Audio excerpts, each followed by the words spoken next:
Det er ligesom, at alle ligesom på en eller anden måde bliver gjort til ofre. Det er selvforskyldt nogle gange også. Det er ikke samfundets skyld, men der vil altid være en lille andel, hvor man bare må sige, de er ikke specielt egnet til at være forældre af den ene eller anden årsag, og børnene de bliver forsømt.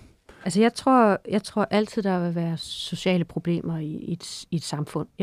Men som også, det er selvforskyldt nogle gange også. Det er ikke samfundets skyld. Det er simpelthen, at man af den ene eller anden årsag har en personlighed, eller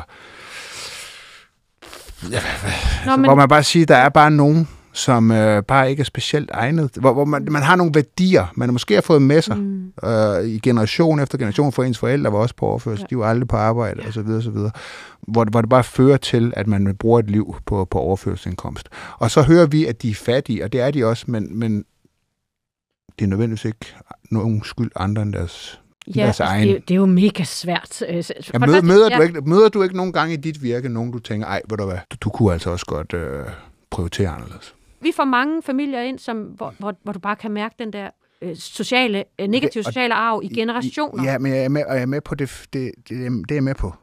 Det der er min anke nogle gange. Det er ligesom, at alle ligesom på en eller anden måde bliver gjort til ofre. Ja. At alle, der er i en svær situation, at det er ligesom de ofre, hvor jeg tænker, nej, nogle gange, fordi det kan vi jo konstatere også, når du læser de der VIVE-rapporter. Det er jo ikke alle, der ikke kan klare sig på de her ydelser. Ja. Det er faktisk flertallet, hvor at man faktisk finder penge til børn, til man får mad, sko, endda også computer og hvad sådan. Man finder faktisk penge til det.